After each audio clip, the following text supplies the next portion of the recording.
Hello and welcome to Intuitive Insights podcast. I am Meghan, your host and your no BS woo-woo coach. Through personal insights and illuminating interviews and conversations, we explore the magic of intuition, creativity, and soulful-based tools to help you get and stay unstuck, to tune in, feel aligned, and hopefully be inspired. You ready? Let's dive in. All right. So it's just been like, I don't know, man. It's like energy. Who's sensitive out there? Who's like a major, like, I believe everyone's intuitive and I believe we're all sensitive, but some of us are, you know, a little more prone to sensitivity than others and prone to energy in others. It's just how we're made. And it's also something that you can be trained to do. Like I always explain, with like basketball or kickball. We can all play, we can all learn the rules and play, but some of us are going to be like star kickball people and some of us are just going to be like, yeah, I played that in grade school. You know what I'm saying? Anyway, so I wrote this blog post the other day about how are we going to connect in this world?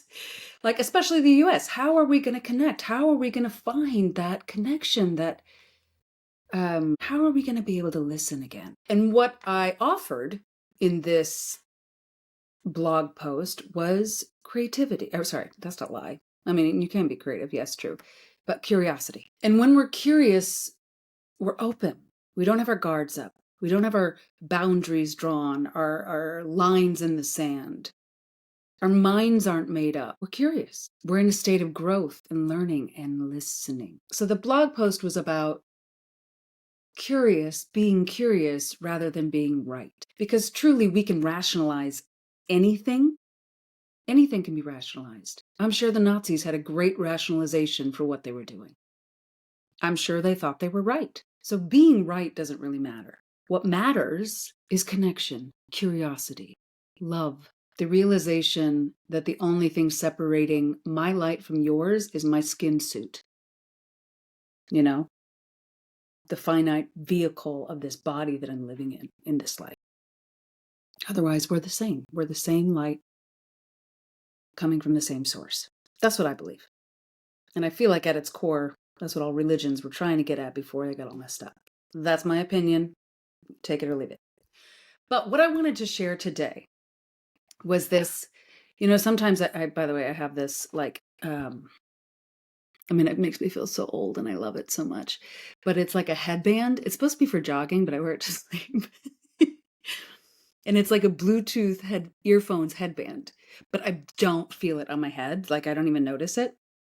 So I started using it to go to sleep, help me go to sleep, because God bless perimenopause, and just playing like frequencies to help me go to sleep. And then I was like, oh, maybe I can learn things before I go to bed. So then I started like learning to listening things. So it depends on my mood. I'll either learn something or I'll listen to a frequency or just relaxing music to kind of help me drift off into sleep.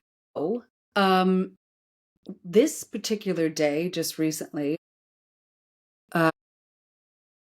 so I found as I was falling asleep, this beautiful, I think it was a Buddhist story. It's a Chinese, called The Chinese Farmer, the Maybe story.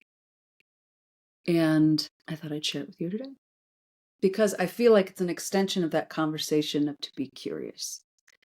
To not, like, we're so stuck in our own opinions, in our own particular mindset branding right now. It's very hard to connect.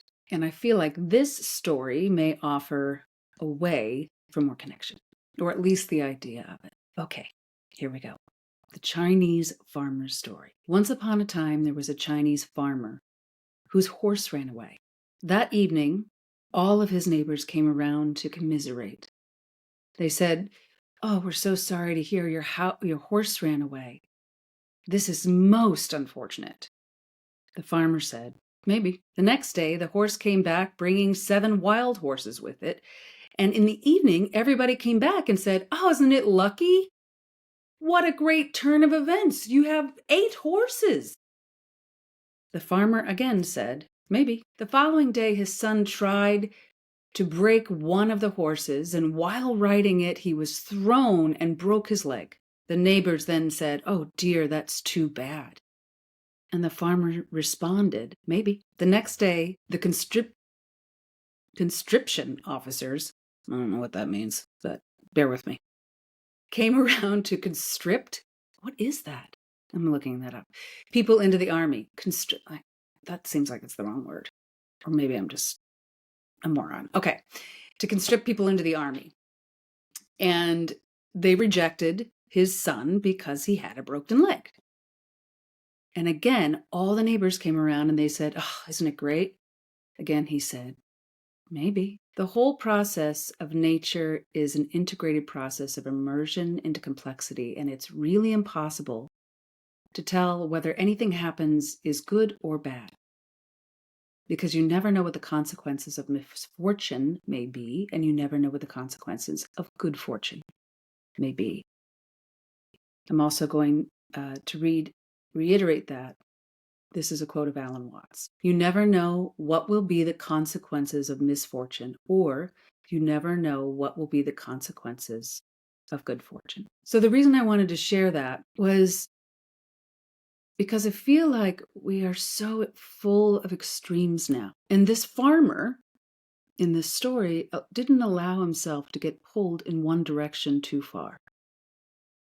He stayed the middle road because he knew that he didn't know. And staying present in the not labeling of good or bad or right or wrong kept him open to the possibility of change and detached from the pain in which attachment to the outcome lies. I remember when I was first studying yoga and we were talking about the Patanjali Sutras and why yoga existed. And it was because the thought was pain exists, suffering exists. And the root of all suffering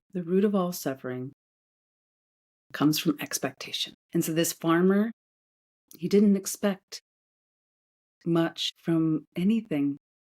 He took life as it came to him. I have a saying that there is no such thing as good or bad. There just is, and what is information. So what is the information you're getting today? How can you detach from being right, and how can you be curious? How can we soften the lines in the sand and find ways to reach across to those who may not seem similar to us and find a source of connection? That's it. That's what I got for you today. If you would like a reading with me, I offer intuitive energy readings, intuitive coaching, and also my program for connecting with your soul messages yourself. My passion is not just intuitively reading and empower you to trust yourself, but to learn how to trust yourself through listening and being able to communicate with your soul self. So I have a program called Intuitive Soul. It's a 4-part series, one big intuitive reading, and then follow-up readings to help you integrate the messages that came through the reading and recognize them for yourself. Because one of the things I offered in this blog post was, man, wouldn't it be great if we could all just communicate soul to soul? It eliminates a lot of BS, a lot of getting tripped up on words and ego. Curiosity kills the ego. So if you're interested in that, you can find it on my website, magnetizeyourlight.com, or on all socials at Magnetize Your Light. All right. Have a beautiful, beautiful week. Make some magic today. Spread it around. Find connection. God bless. I love you. See you next week. Well, in 2 weeks. Bye.